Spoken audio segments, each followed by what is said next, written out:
A few days after I got to Coxsackie, I saw inmates wearing wedding rings and gold chains. I found out you could wear a chain if it had a religious symbol, and if you were married, you could keep your wedding ring. So, I asked my dad to bring me a small gold chain with a cross that my grandmother wanted me to have. The moment I put it on, the inmate named Panama from the cell across from mine warned me. He said, "Send that home.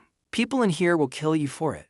But I was young, immature, and ignorant. I decided to keep it. I prepared myself mentally for whatever might happen, vowing not to show any weakness. I tried my best to keep the chain tucked into my green uniform, hidden from view. I constantly reminded myself not to make eye contact with anyone and just blend in. I didn't want any attention, but on the way to the mess hall, I could feel eyes on me. I overheard one guy say, "I don't care who he's with, I want that chain." I pretended I didn't hear anything and kept walking, but deep down, I was terrified. You can imagine the looks people give you when they're sizing you up. No matter how hard I tried to hide it, they saw my chain, and they wanted it.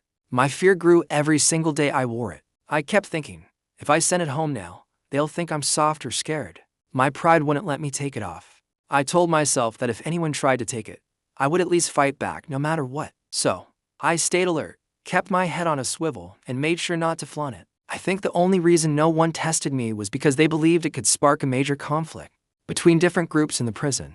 One day, my parents came to visit. At the table next to ours, there was another inmate with a huge white band-aid on his face. He'd been cut, and his family was there all in tears. Seeing that kid and his family suffering really shook my dad. He looked at me and asked me to give him the chain.